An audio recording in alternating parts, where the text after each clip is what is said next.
네, 지금부터 부산역을 지나는 시민 여러분 반갑습니다. 전국에 계신 우리 시민 여러분, 반갑습니다.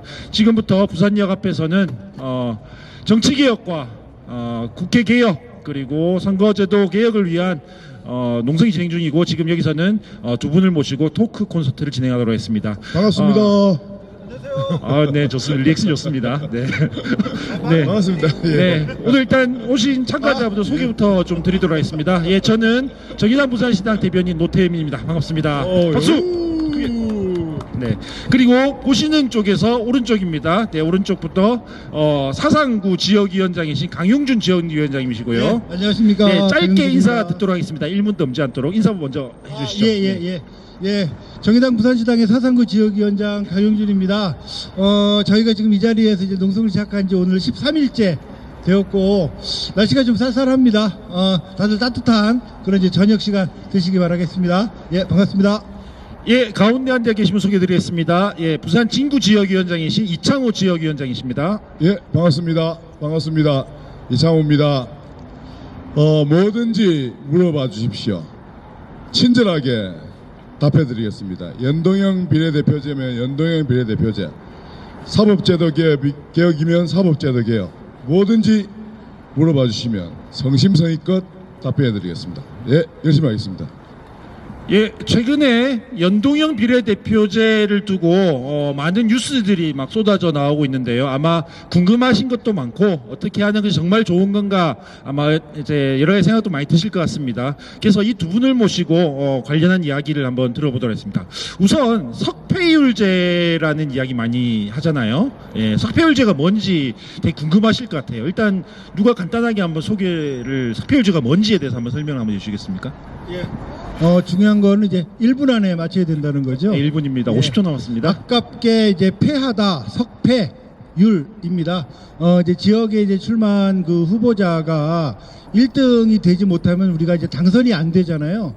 그런데 그 당선되지 못한 사람이 당선자와의 그 득표율을 비교를 해서 득표율이 다른 그 이제 당선되지 못한 지역구 후보들과 비교했을 때 상대적으로 높은 득표율을 받게 되면 비례 후보로 이렇게 이제 선출이 되게 하는 제도입니다. 네, 간단하게 설명해 주셨고요. 그러면 석패율제가 약간 아쉬운 게 있는데. 아쉬운 거 네. 말씀해 주시죠. 아니, 그러니까 그 석패율 제도라고 하는 것은 지역구에 출마하는 모든 후보가 그러니까 이제 다 비례대표로 동시에 등록하는 겁니다. 그래서 그 중에 지역구 출마자 중에 아깝게 떨어진, 그러니까 최다 득표한 사람이 비례대표로 구제되는 거죠. 정의당의 입장에서는 이제 신진 정치인들이 지역구에서 떨어졌지만은 석패율로 구제될 수 있습니다. 그래서 그 지역구에서 최대한 열심히 한번 싸워볼 수 있는 기반이 되는 그런 제도입니다. 네. 근데 석패율제가 전 세계적으로 일본에만 현재 있다고 들었습니다. 맞죠? 네, 맞는데. 네, 훨씬 더 짧게 대화를 나누면 치고받고 하면 좋을 것 같습니다. 네, 일본에만 있다고 들었는데 이게 뭐 중진들 구하는 제도 아니냐, 뭐 이런 비판도 나오고 있는 것 같은데요. 이게 뭐 장단점이 있을 것 같아요. 예, 장단점이 있을 수 있습니다. 지금 말씀하신 것처럼 이제 중진들의 경우는 아무래도 상대적으로 좀 이제 인지도가 있기 때문에 뭐 그럴 가능성이 있는 건 사실입니다. 그렇지만 이게 석패율뿐만 아니라 지금 이제 우리가 이야기하고 있는 연동형 비례대표제와 결합하고 뭐 이런 식으로 이제 그 설계를 하게 되면 조금 전에 말씀하신 것처럼 정치 신인들이 이렇게 또 어떤 지역적인 그 벽 때문에 당선권에 이제 들지 못하는 그런 후보들이 이렇게 당선될 수 있는 제도로 이 의미를 좀 가져갈 수 있는 그런 제도라고 할 수가 있습니다. 네, 근데 정의당에서는 처음에 석패율제에 대해서 반대한다는 이야기도 있었다, 뭐 그런 이야기도 있었던 것 같은데요. 예, 석패율 제도가 그런 어떤 중진 구제용, 그러니까 퇴물 정치인들을 구제하는 그런 그 일본 석패율 제도 운영의 폐단이 있었기 때문에 반대했죠. 예. 네, 지금은 찬성하시고요. 근데 이제 지금 석패율 제도 민주당에서 제안한 거잖아요. 그러니까 우리는 이제 중진구제형이 아니다. 그러니까 신진들이 열심히 지역구에서 활동해서 뭔가 거기서 비례대표로 구제될 수 있는 가능성을 보고 새로운 어떤 신진들이 나올 수 있는 이런 환경이라면 좋다. 예. 예, 아니, 그리고 예. 조금만 보충해서 말씀드리면 그래서 이제 중징구제형 아니냐 이런 이제 뭐 이제 세간의 비판이 있어서 그렇다면 그런 부분을 아예 사전적으로 법의 규정으로 그 부분을 좀 제외시키도록 하자 이런 제안도 정의당은 지금 하고 있는 상황입니다. 정의당에서는 예전에 어쨌든 뭐 반대를 했다 뭐 이런 이야기 있다가 어쨌든 지금 석패율제를 주장하고 있는 중인데 민주당의 경우에는 석패율제를 처음에 제안을 했다가 지금은 또 문제가 있다라고 이야기를 하고 있는 중이란 말이죠. 도대체 민주당 왜 그러는 겁니까? 민주당 한수부터 쉬고 이야기를 하시는군요. 민주당은 간단합니다. 이제 자기한테 이익이 안 되니까 오히려 이제 정의당에서 그 지역구 후보들이 예를 들어 부산에서 지금 이제 6명의 현역 의원들이 있어요. 지난 2016년 총선에서 이분들이 뭐 5,000표, 3,000표 차이로 아주 근소하게 당선된 분들인데 정의당 후보가 동시에 나오면 떨어질 수도 있는 거죠. 그래서 정의당 후보들이 열심히 나와가지고 지역구에서 석패율이라고 하는 어떤 비례대표 가능성을 가지고 열심히 하게 되면 자기한테 치명타가 될 수 있다. 그래서 이제 정의당 지역구 후보를 가능한 한 못 내게 봉쇄해야 된다. 이게 이제 민주당의 꼼수입니다. 예, 그 뉴스를 보면 어제 민주당 의원총회에서 석패율제에 대한 반대 의견들이 많이 나왔다고 하는데 그 발언한 의원들이 대부분 이제 수도권 지역의 의원들이었다 하는 이런 이제 뉴스가 있었어요. 예, 이제 그 수도권 지역이나 이런 경우에는 민주당 의원들이 당선이 되어도 뭐 근소한 차이로 당선이 되는 경우가 많았기 때문에 거기에 이제 정의당 후보가 만약에 뭐 정의당이나 기타 좀 다른 정당의 후보들이 그 뭐 석패율 등등을 통해서 그뭐 완주를 하고 이렇게 되면 좀 우리 당선에 좀 어려움이 있는 거 아니냐 이런 좀 정략적인 계산이 좀 있는 것이다 이렇게 좀 보여집니다. 그런 셈법 때문에 민주당에서 지금 반대를 하고 있는 중이다. 예, 그렇게 판단이 됩니다. 예, 부산역을 지나는 시민 여러분, 여기서는 정의당 부산시당의 국회개혁 그리고 정치개혁, 선거제도 개혁을 위한 농성이 진행 중이고요. 이창우 부산진구 지역위원장 그리고 강용준 사상 지역위원장을 모시고 예, 토크 접니다. 콘서트가 진행 중입니다. 예, 추우니까 만세 삼창 한번 하고 가겠습니다. 네, 제가 선창을 하면은 만세를 한번 외치시면 됩니다. 정치개혁 만세 한번. 네네네. 네? 무슨 말? 정치개혁 만세. 예, 제가 할 테니까요. 예. 자, 정치개혁 만세! 국회개혁 만세! 선거제도 개혁 만세! 네, 만세 삼창이었습니다. 네, 몸이 뜨거워집니다. 네. 예, 지금 조금 전까지 석패율에 관한 제도를 말씀드렸는데 석패율 이야기 나오기 전에 연동형 비례대표제가 가장 핵심 아니겠습니까? 뭐 독일형 연동형 비례대표제 이런 이야기 하는데 연동형 비례대표제 좀 많이 어려워요. 네, 요거를 좀 쉽게 설명해 줄 수 있을까? 쉽게, 아주 쉽게. 예. 연동형 그냥 뭐 요즘 흔히 쓰는 말로 이제 싱크를 맞춘다 이렇게 이제 보시면 될 것 같아요. 그래서 이제 우리가 이제 투표를 했을 때 국민들이 정당에 이제 표를 던지게 되는데 그거가 된 만큼 국회가 연동되어서 국회를 구성한다. 이것이 이제 연동형 제도다라고 이제 하면 되겠고 그거를 비례대표를 통해서 비례대표를 선출하는 걸 통해서 그렇게 국회 구성을 만드는 것이기 때문에 연동형 비례대표 이렇게 이야기한다. 이렇게 보시면 될 것 같아요. 혹시 뭐 좀 더 쉽게 설명을 해보실 수 있을까요? 예, 지금 현재 우리가 익숙한 제도는 다수 대표제입니다. 그러니까 승자 독식, 다수표만 얻으면, 그러니까 30%를 얻든 뭐 20%를 얻든 상대보다는 조금만이라도 한 표만 앞서면 다수를 얻은 후보가 대표한다. 다수 대표제고요. 비례대표제라고 하는 것은 국회 전체 의석에서 이제 지지율만큼 비례해서 의석이 배분되는 그런 비례대표제인데 세계 여러 나라 선진국들 중에서는 정치 선진국들 중에서는 대체로 다 비례대표제를 선택하고 있습니다.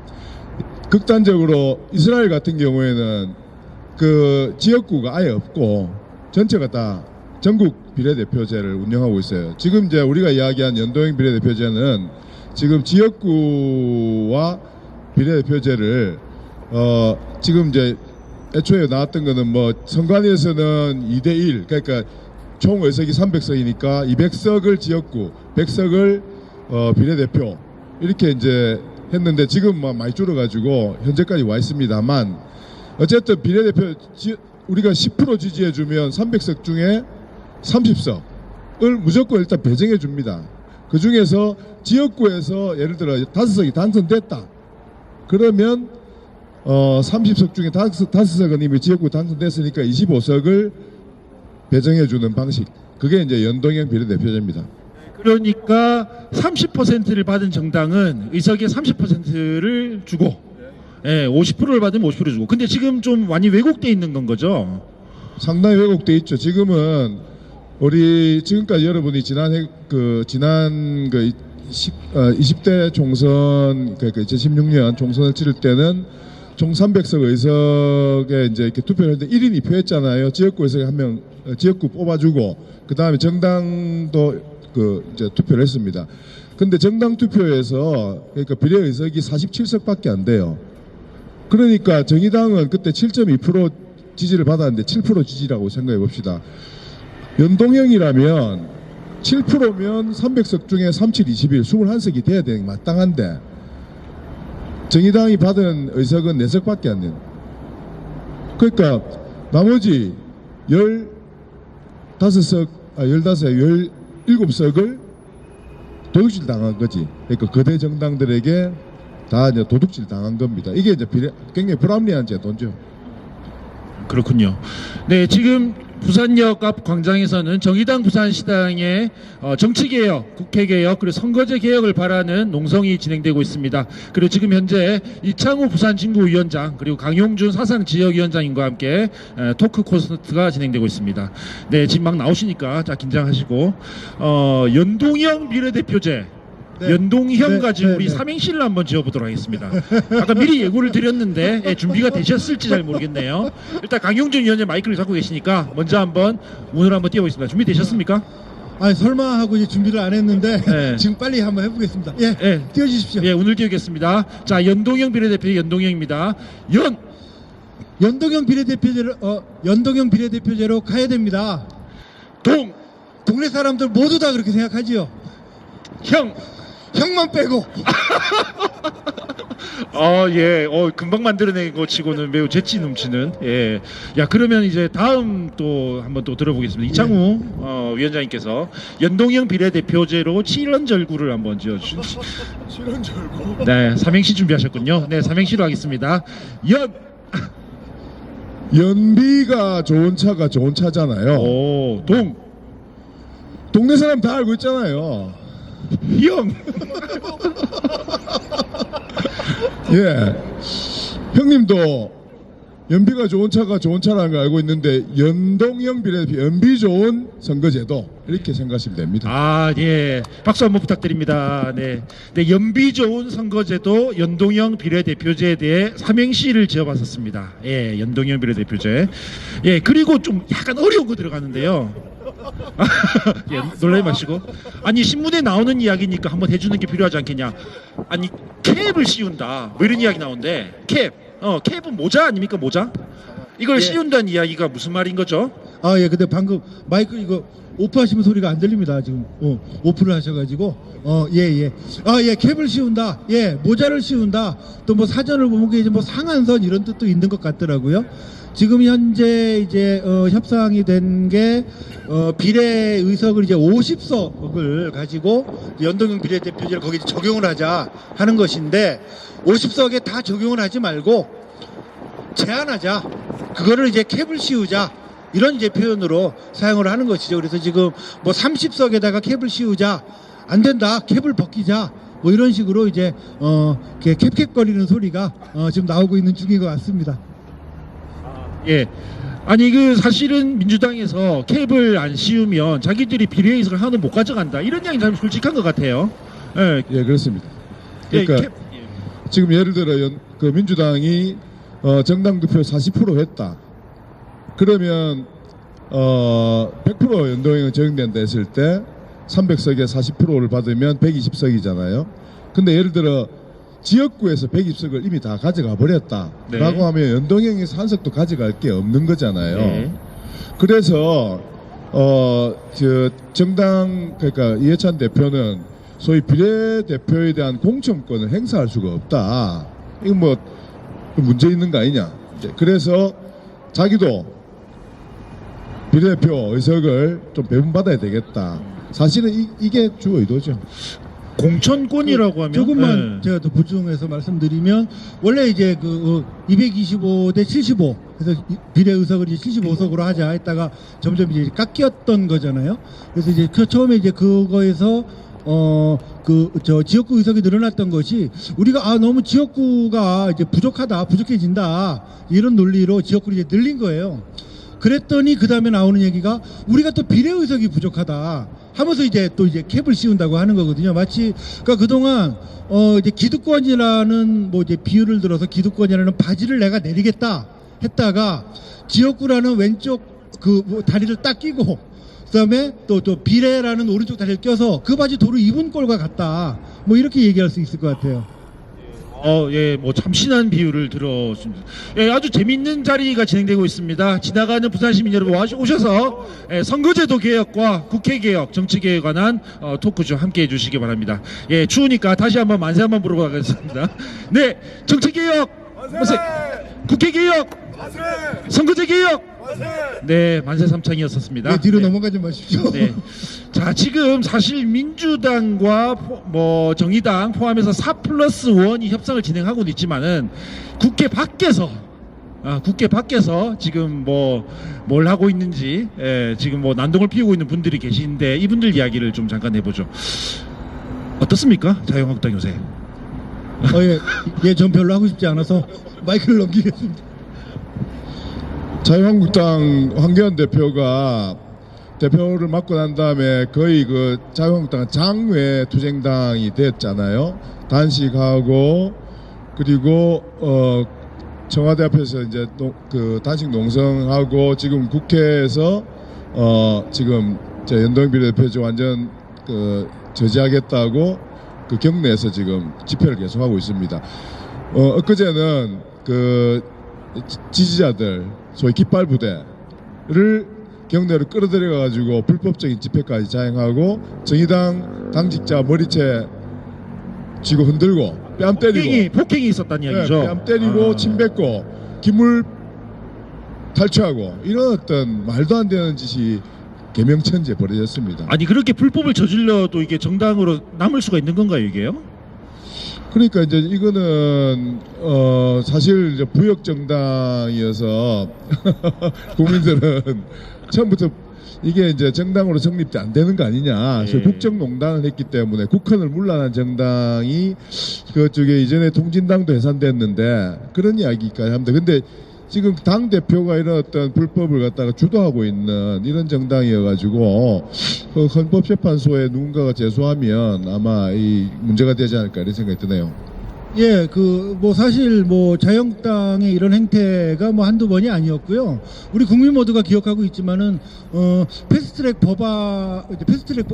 이제 법안을 올릴 당시에 국회를 완전 그 난장판으로 만든 적이 있었죠. 우리 모두가 거의 생방송으로 그때 광경을 목격을 했는데. 아직 그게 지금 수사가 진행이 안 됐죠, 지금. 네, 그 습성을 이제 여전히 버리지 못하는 것이다. 그러니까 그것은 그냥 그들에게는 이제 제가 아까 바지 비유를 들었지만 이런 어떤 폭력적이고 불법적인 것은 그들의 이제 피부와 같다. 그렇게 생각이 듭니다. 예, 피부와 같다. 원천적으로 불법 정당인 것 같다라는 말씀이신 거죠. 예. 오늘 심재철 원내대표가 비례한국당 만들겠다 이런 이야기를 했어요. 예, 그 이야기는 왜 나온 건 거죠? 네, 그러니까 지금 현재 이제 이 패스트트랙에 올라가 있는 선거법 개정안을 한국당은 계속 이제 반대를 하고 있잖아요. 그러면서 근데 이제 만약에 이게 통과가 된다면 그 연동형 비례제로 캡을 씌우고 어떻게 되든지 간에 그쪽에서 이제 비례 의석이 이제 만들어지게 될 텐데 그 부분을 우리가 비례 한국당 비례 자유당 예를 들면 그런 식으로 만들어 가지고 지역구는 자유한국당 그 후보들을 찍어주고 비례 정당 투표는 비례 한국당 비례 자유당 여기를 찍어주라. 그래서 이제 거기도 우리가 이렇게 좀 가져가겠다. 이런 이제 의도인 것 같아요. 그게 이제 어떤 평가를 받을런지는 우리 이청규 위원장님께서 말씀을 잘 해주실 것 같습니다. 아니 홍준표 씨도 그런 이야기를 했다 그러고 소위 이제 비례 위성 정당을 예를 들어 대표를 누가 봐도 자유한국당스러운 예를 들어 홍준표 씨가 대표를 할 수도 있겠죠. 그렇게 해서 금방 이야기했던 것처럼 그 이제 이 연동형 비례대표제에서 정당 지지율을 자유한국당 갈 걸 갖다가 저쪽에 비례위성 정당에 다 몰아가지고 예를 들어 뭐 10%만 얻어도 예를 들어 50석에서 캡을 안 씌우면 15석을 가져가는 거잖아요. 그래서 나중에 합당하겠다. 그러니까 비례위성 정당과 자한당이 합당하겠다라고 하는 식의 전략. 정말 꼼수네요, 꼼수. 꼼수인데 사실 이게 국민들에게 이게 납득이 될까? 그러니까 선거 캠페인 할 때 우리 찍어주지 말고 딴 당 찍어주세요라고 하는 선거 캠페인을 해야 되는데 아무리 보수적인 어떤 유권자라 하더라도 저게 그 말이 되냐? 오히려 그 역풍 또한 만만치 않을 거다. 그러니까 그러면 지역구 후보들이 그 당은 딴 당 찍어주세요라고 이야기하는 그런 어떤 팀 플레이를 하기도 쑥스럽고 그렇게 이야기할 때 돌아오는 정치를 희화화시키도 그렇게까지 할 수 있느냐라고 이제 이야기 될 건데 거기에 대해서도 생각을 할 거예요. 그러면 굉장히 부담스럽지. 근데 그게 현실적으로 가능할 것 같지 않다는 게 제 생각이고 그 최초의 그 이야기를 지금 계속 이렇게 키우고 있는 거는 차라리 민주당에서 캡을 씌우는 이유를 소위 자한당이 비례 위성정당을 만들려고 하기 때문에 신장로 닦아놓으면 똥개 먼저 지나간다고 그렇게 될 거다 예. 라고 이제 이야기하면서 자기들이 캡을 씌우는 알리바이를 네. 만들려고 하는 게 아닌가 저는 그렇게 생각이 듭니다. 아, 예. 예, 지금 여기는 정의당 부산시당입니다. 예, 국회개혁, 정치개혁, 그리고 선거제 개혁을 바란 농성이 진행 중이고요. 이창우 부산진구위원장, 그리고 사상구 강용준 위원장 모시고 토크 콘서트가 진행되고 있습니다. 예, 말씀 중에 죄송한데 날씨도 춥고 저 30분 타이머가 있거든요. 아, 끝날 때 됐습니까? 예, 네. 대충 뭐 예. 한두 마디 재치문답 좀 하시고. 예, 그러면은 예, 저희 아쉽게도 많은 분들의 성원을 멀리하고 이제 정리를 해야 될 시간인 것 같습니다. 마지막으로 한 마디씩 해주시고 뭐 자유한국당을 향해서든 민주당을 향해서든 뭐 그런 이야기도 좋습니다. 한 마디씩 해주시고 이 자리를 마무리하도록 좀 하겠습니다. 예, 지금 뉴스를 보면은 뭐 지금 저희들이 뭐 이제 석패율이 어떻고 연동형이 어떻고 이렇게 이야기를 많이 했는데 사실 말 자체도 어렵고요. 근데 이제 말 자체가 어려운 것도 문제지만은 너무 이제 국회가 국민들에게 신뢰를 좀 잃어버리고 있다 보니 이 모든 뉴스가 좀 일종의 소음 공해처럼 국민들에게 좀 다가가고 있지 않나 하는 걱정이 들어요. 그러니까 그러다 보니까 좀 저희처럼 어떻게든 좀 열심히 좀 해보려고 또 이제 개혁의 정신을 좀 살려보려고 하는 목소리조차 좀 묻히는 것이 아닌가 하는 안타까움이 있는데 저희 지금 이제 이 자리에 오늘이 14일째인가요? 이렇게 이제 계속 농성을 진행하고 있는데요. 시민들께 좀 정치개혁의 어떤 방향성 또 우리가 어떤 목표를 가지고 현재의 이 전국을 좀 돌파하려고 하는지 이런 말씀 좀 드리면서 같이 좀 국민 여러분들의 성원을 좀 부탁을 좀 드리도록 하겠습니다. 예. 좋은 말씀이셨습니다. 근데 좀 깁니다. 네. 예, 그 지난 촛불 항쟁 때 대한민국은 민주공화국이다라는 노래를 우리가 모든 시민들이 힘차게 불렀잖아요. 대한민국의 모든 권력은 국민으로부터 나온다 라고 하는 노래를 불렀는데 그 굉장한 경험이었습니다. 헌법 1조 주권자로서 자부심을 느꼈죠. 그러니까 국정농단을 한 대통령을 끌어내리는 경험을 했습니다. 그래서 권력은 국민으로부터 나온다 이렇게 이제 우리가 몸으로 이제 겪은 거죠. 근데 그 이후에 예 고맙습니다. 그 이후에 국회는 촛불 이전의 국회예요. 주권자들의 주권이 온전히 실현되려고 하면 이 국회가 현재처럼 국민의 민의를 왜곡하고 있는 그래서 민식이 법안이든 어떤 민생 법안을 만들려고 해도 우리 거꾸로 가고 있는 이 국회 그러니까 주권을 왜곡하고 있는 국회를 바꾸지 않으면 안 됩니다. 국민을 닮은 국회를 이번에 만들지 않으면 촛불은 다시 한번 좌절하고 만다 이렇게 생각을 해요. 그래서 정의당은 촛불 정신을 끝까지 완수하는 것이 이번 국회 개혁을 하는 것이다. 연동형 비례대표제 온전하게 통과돼야 된다. 여러분 힘을 모아주시기 바랍니다. 예. 이 사이에도 많은 시민분들이 응원을 해주고 계십니다. 자, 그러면은 마무리하는 의미에서 만세 삼창 하고 마무리하도록 하겠습니다. 지금 이 자리에서는 정의당 부산시장 고맙습니다. 정치개혁 그리고 선거개혁 그리고 국회개혁을 위한 농성이 진행 중이고 토크 콘서트가 진행되었습니다. 만세 삼창하고 마무리하도록 하겠습니다. 정치개혁 만세, 국회개혁 만세, 선거제 개혁. 네, 전국에 계신 시청자 여러분 그리고 부산 시민 여러분, 사법개혁 만세 한번 더 하고 있습니다. 사법개혁도 만세! 네, 감사합니다.